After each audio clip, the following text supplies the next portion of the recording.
Senator Amy R. Marcos will lead the chamber in prayer.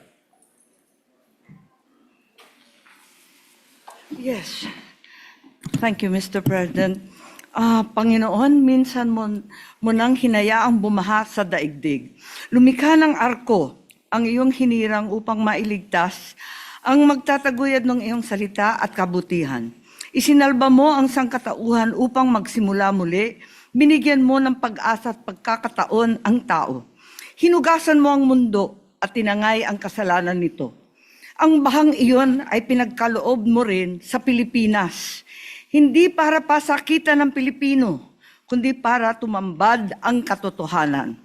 Panginoon, gawin mo pong malaking bangka ang Senado. Arko ng bawat Pilipino. Isang bangkang may matibay na pundasyon at tiyak na direksyon. Katapatan sa bayan at mabilis na pagkilos sa katarungan. Hindi makakausad ang bansa kundi tatapusin ang mga pagdinig kahit may ayaw marinig. Ikulong na kasi ang mga dapat ikulong dahil ito lamang ang papawi sa galit ng taong bayan. Pagtibayin niyo po ang demokrasya at hayaang magsalita ang bawat mamayan, bawat senador. Dahil ang kapangyarihang bigay ninyo at ng bayan ay pantay-pantay at walang mas nakakataas.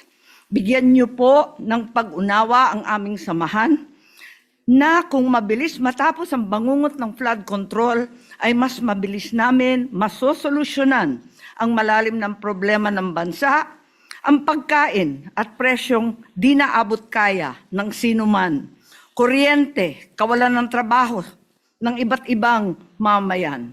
At Panginoon, ang kahit anong bangka ay lulubog kung kami mismo ang bubutas nito. Naway pangalagaan namin ang isa't isa bilang isang buong institusyon, proteksyonan at hindi ipagkanulo, bigyan ng pagkakataon at huwag busalan.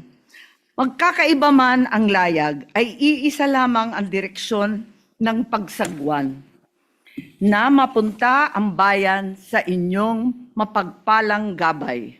Hinihiling po namin ito alang-alang sa mga Pilipinong nag-alay ng buhay sa bawat kalamidad at sa sigalot na lumiliyab na muli sa Mindanao. Naway, maisapuso naming mga senador na para sa kanila ang bawat desisyon at aksyon na aming gagawin. Kaawaan sana tayo ng Panginoon. Amen.